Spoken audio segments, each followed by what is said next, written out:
നമസ്കാരം. National broadcasting news India today's news round up. Kottarakkara taluk സർക്കാർ ആശുപത്രിയിൽ ഡ്യൂട്ടിക്കിടെ കൊല്ലപ്പെട്ട ഡോക്ടർ വന്ദനാദാസിന്റെ സ്മരണയ്ക്കായി ആശുപത്രി തുറന്നു. കടുത്തുരുത്തി മധുരവേലിയിലാണ് മാതാപിതാക്കൾ ആശുപത്രി തുറന്നത്.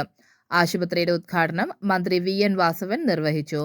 മകളുടെ സ്വപ്നം യാഥാർത്ഥ്യമാക്കിയതിന് മാതാപിതാക്കൾ പറഞ്ഞു. സാധാരണക്കാർക്കായി ഒരു ആശുപത്രി തുടങ്ങണമെന്നത് ഡോക്ടറാകാൻ പഠിച്ചു തുടങ്ങിയപ്പോൾ മുതൽ വന്ദനയുടെ സ്വപ്നമായിരുന്നു. ആ സ്വപ്നമാണ് ഇന്ന് മാതാപിതാക്കളായ മോഹൻദാസും വസന്തകുമാരിയും യാഥാർത്ഥ്യമാക്കിയത്. കുറഞ്ഞ ചിലവിൽ മെച്ചപ്പെട്ട ചികിത്സ നാട്ടുകാർക്ക് ലഭ്യമാക്കുക എന്നതാണ് അവരുടെ ലക്ഷ്യം. 6 ബെഡുകളുള്ള ആശുപത്രിയാണ് തുടങ്ങിയിരിക്കുന്നത്. ലാബ് സൗകര്യങ്ങളും ഒരുക്കിയിട്ടുണ്ട്. അടുത്ത ഘട്ടത്തിൽ 24 മണിക്കൂർ ഡോക്ടർ സേവനമടക്കം ലക്ഷ്യമിടുന്നുണ്ട്. നേരത്തെ തൃക്കുന്നത്തുപുഴയിൽ വന്ദനയുടെ പേരിൽ ഒരു ക്ലിനിക് ആരംഭിച്ചിരുന്നു. കൂടാതെ വന്ദനയുടെ പേരിൽ ഒരു ട്രസ്റ്റും രൂപീകരിച്ച് നിരവധി സഹായ പദ്ധതികളും നടപ്പിലാക്കുന്നുണ്ട്. ആശുപത്രിയുടെ ഉദ്ഘാടന ചടങ്ങിൽ നാട്ടുകാരുടെ വലിയ പങ്കാളിത്തവും ഉണ്ടായിരുന്നു. രാഹുൽ ഗാന്ധിയുടെ വോട്ട് കൊള്ള ആരോപണം തള്ളി തിരഞ്ഞെടുപ്പ് കമ്മീഷൻ.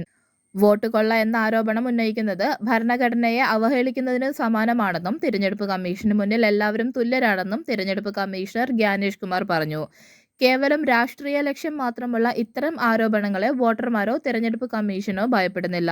തിരഞ്ഞെടുപ്പ് അടുക്കുമ്പോൾ ഇങ്ങനെ ഓരോന്ന് പറഞ്ഞ് ജനങ്ങളെ തെറ്റിദ്ധരിപ്പിക്കാൻ നോക്കുകയാണ്. തിരഞ്ഞെടുപ്പ് കമ്മീഷൻ സുഗമമായാണ് പ്രവർത്തിക്കുന്നത്. ബീഹാറിൽ പരാതികൾ ഉന്നയിക്കാൻ ഇനിയും 15 ദിവസങ്ങൾ ഉണ്ടെന്നും തിരഞ്ഞെടുപ്പ് കമ്മീഷൻ പറഞ്ഞു. കോഴിക്കോട് വീണ്ടും അമീബിക് മസ്തിഷ്ക ജ്വരം. 3 മാസം പ്രായമായ കുഞ്ഞിനാണ് രോഗം ബാധിച്ചത്. 13 ദിവസമായി കുഞ്ഞ് കോഴിക്കോട് മെഡിക്കൽ കോളേജിൽ തുടരുകയാണ്.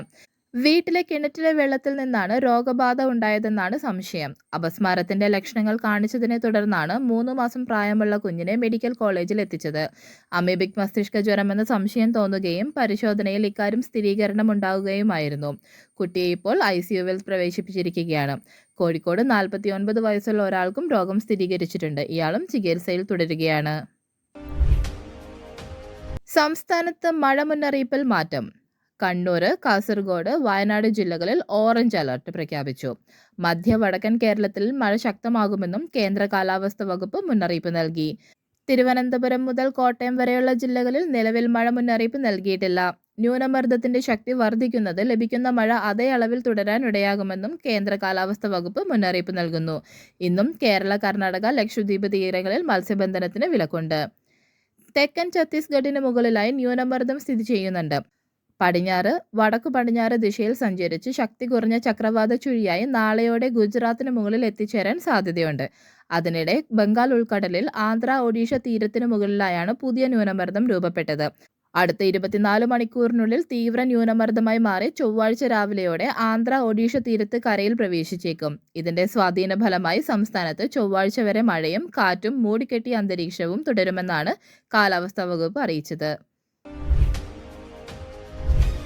VD സവർക്കറെ പുകഴ്ത്തി CPI Alappuzha Venmani local secretary Shuhaib Muhammad. WhatsApp ഗ്രൂപ്പിലാണ് അദ്ദേഹം ഇത്തരത്തിലൊരു ശബ്ദ സന്ദേശം അയച്ചത്. ഒരു കോൺഗ്രസ് നേതാവുമായുള്ള തർക്കത്തെ തുടർന്നാണ് ഷുഹൈബ് സവർക്കറെ പുകഴ്ത്തി സന്ദേശമിട്ടത്. വലിയ ചരിത്ര വിദ്യാർത്ഥിയാണെന്ന് പറഞ്ഞിട്ട് ഇന്ത്യൻ ദേശീയ സ്വാതന്ത്ര്യത്തിന് വേണ്ടിയുള്ള സവർക്കറുടെ പോരാട്ടത്തെ കണ്ടില്ലെന്ന് നടിക്കാനാകില്ല. സവർക്കർ BJP എന്ന ഹിന്ദുത്വ തീവ്ര നിലപാടുള്ള ഒരു പ്രസ്ഥാനത്തിന് രൂപം കൊടുത്തു എന്നതിന് മുൻപ് ഒരു സവർക്കർ ഇന്ത്യൻ മഹാരാജ്യത്ത് ജീവിച്ചിട്ടുണ്ടായിരുന്നു. അദ്ദേഹത്തിന്റെ അടിസ്ഥാന ആശയം നിരീശ്വരവാദമായിരുന്നു. ഇന്ത്യൻ സ്വാതന്ത്ര്യ സമരത്തിനായി കോൺഗ്രസ് നേതാക്കളെക്കാൾ കൂടുതൽ ത്യാഗം സഹിച്ച വ്യക്തിയാണെന്നും സന്ദേശത്തിൽ പറയുന്നു. വോട്ട് കൊള്ളയ്ക്കും ബീഹാർ വോട്ടർ പട്ടിക പരിഷ്കരണത്തിനുമെതിരെ രാഹുൽ ഗാന്ധി നയിക്കുന്ന വോട്ടർ അധികാർ യാത്രയ്ക്ക് തുടക്കമായി. ബീഹാറിലെ സാസറാമിൽ നിന്ന് ആരംഭിക്കുന്ന യാത്ര 60 മണ്ഡലങ്ങളിലൂടെ കടന്നുപോകും. ബീഹാറിൽ കോൺഗ്രസിന് ശക്തമായ അടിത്തറയുള്ള സസ്റാമിൽ നിന്നാണ് വോട്ടർ അധികാർ യാത്രയുടെ തുടക്കം. ആദ്യ ദിനം സസ്റാമിൽ ആരംഭിക്കുന്ന യാത്ര വൈകിട്ട് പൊതുസമ്മേളനത്തോടെ ഔറംഗാബാദിൽ സമാപിക്കും. 16 ദിവസം നീണ്ടു നിൽക്കുന്ന യാത്ര 24 ജില്ലകളിലൂടെയും 60 മണ്ഡലങ്ങളിലൂടെയും കടന്നുപോകും. 1300 കിലോമീറ്റർ രാഹുൽ ഗാന്ധിയുടെ നേതൃത്വത്തിൽ സഞ്ചരിക്കുന്ന യാത്രയിൽ തേജസ്വി യാദവ് ഉൾപ്പെടെ ഇന്ത്യ മുന്നണി നേതാക്കൾ അണിനിരക്കും. CPIMലെ കത്ത് വിവാദം ചൂണ്ടിക്കാട്ടി പാർട്ടി നേതൃത്വത്തോടും സർക്കാരിനോടും ചോദ്യങ്ങളുമായി പ്രതിപക്ഷ നേതാവ് VD സതീശൻ. സാമ്പത്തികമായി പരാതികളിൽ ഉൾപ്പെടെ ആരോപണ വിധേയനായ ആൾ CPIM പാർട്ടി കോൺഗ്രസിലെ പ്രതിനിധിയായത് എങ്ങനെയെന്നും VD സതീശൻ ചോദിച്ചു. പാർട്ടിക്കും പാർട്ടി നേതാക്കൾക്കും ഇതുമായി ബന്ധപ്പെട്ട് എന്ത് ബന്ധമാണുള്ളതെന്നും എന്തുകൊണ്ട് ഇത് ഇത്രകാലം മൂടിവെച്ചെന്നും അദ്ദേഹം ചോദിച്ചു. നേതാക്കൾക്കെതിരെയുള്ള വന്ന ഗുരുതര ആരോപണങ്ങളിൽ ഏതെങ്കിലും തരത്തിലുള്ള അന്വേഷണം നടത്തിയോ എന്ന് വ്യക്തമാക്കണമെന്നും അദ്ദേഹം പറഞ്ഞു. മലപ്പുറം കുറ്റിപ്പുറത്ത് ടൂറിസ്റ്റ് ബസ് മറിഞ്ഞ് നിരവധി ആളുകൾക്ക് പരിക്കേറ്റു. ചമ്രവട്ടം ഭാഗത്തേക്ക് വിവാഹ നിശ്ചയത്തിനായി പോകുകയായിരുന്ന സംഘം സഞ്ചരിച്ച ബസ്സാണ് അപകടത്തിൽപ്പെട്ടത്. കുറ്റിപ്പുറം ദേശീയപാതയിൽ താലൂക്ക് ആശുപത്രിക്ക് സമീപമാണ് അപകടം നടന്നത്. മറ്റൊരു വാഹനത്തിന് സൈഡ് കൊടുക്കുന്നതിനിടെ ബസ് അപകടത്തിൽപ്പെട്ടു. പരിക്കേറ്റവരെ കുറ്റിപ്പുറം താലൂക്ക് ആശുപത്രിയിലേക്കും കോട്ടയ്ക്കൽ ആശുപത്രിയിലേക്കും മാറ്റിയിട്ടുണ്ട്.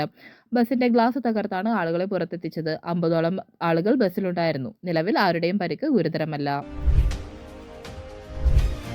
ജമ്മു കശ്മീരിൽ കിശ്വത്താറിന് പിന്നാലെ കത്വയിലും മേഘവിസ്ഫോടനം. മിന്നൽ പ്രളയത്തിൽ 7 പേർ മരിച്ചു. നൂറുകണക്കിന് ആളുകളെ കാണാതായ കിശ്വത്താറിൽ 4ാം ദിവസം രക്ഷാപ്രവർത്തനം തുടരുകയാണ്. ദേശീയപാതകൾക്കും റെയിൽപാളങ്ങൾക്കും കേടുപാടുകൾ സംഭവിച്ചു. നിലവിൽ NDRFന്റെയും SDRFന്റെയും നേതൃത്വത്തിലാണ് രക്ഷാപ്രവർത്തനം പുരോഗമിക്കുന്നത്.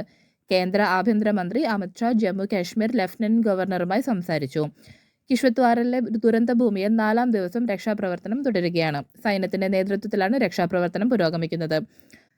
ദുരന്തഭൂമിയിൽ വന്നടിഞ്ഞ വലിയ പാറകൾ നിയന്ത്രിത സ്ഫോടനത്തിലൂടെ പൊട്ടിച്ചെടുക്കാനാണ് ഇന്ന് ശ്രമം നടത്തുന്നത്.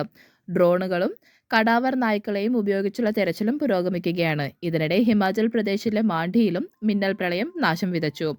മാണ്ഡി ജില്ലയിലെ പനാർസ, തക്കോലി, നഗ്വെയിൻ എന്നിവിടങ്ങളിലാണ് മിന്നൽ പ്രളയമുണ്ടായത്.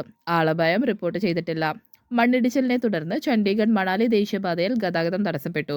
അടുത്ത 2 ദിവസം കൂടി ഹിമാചൽ പ്രദേശ്, ജമ്മു കാശ്മീർ, ഉത്തരാഖണ്ഡ് എന്നീ സംസ്ഥാനങ്ങളിൽ ശക്തമായ മഴ തുടരുമെന്നാണ് കേന്ദ്ര കാലാവസ്ഥാ വകുപ്പിന്റെ മുന്നറിയിപ്പ്.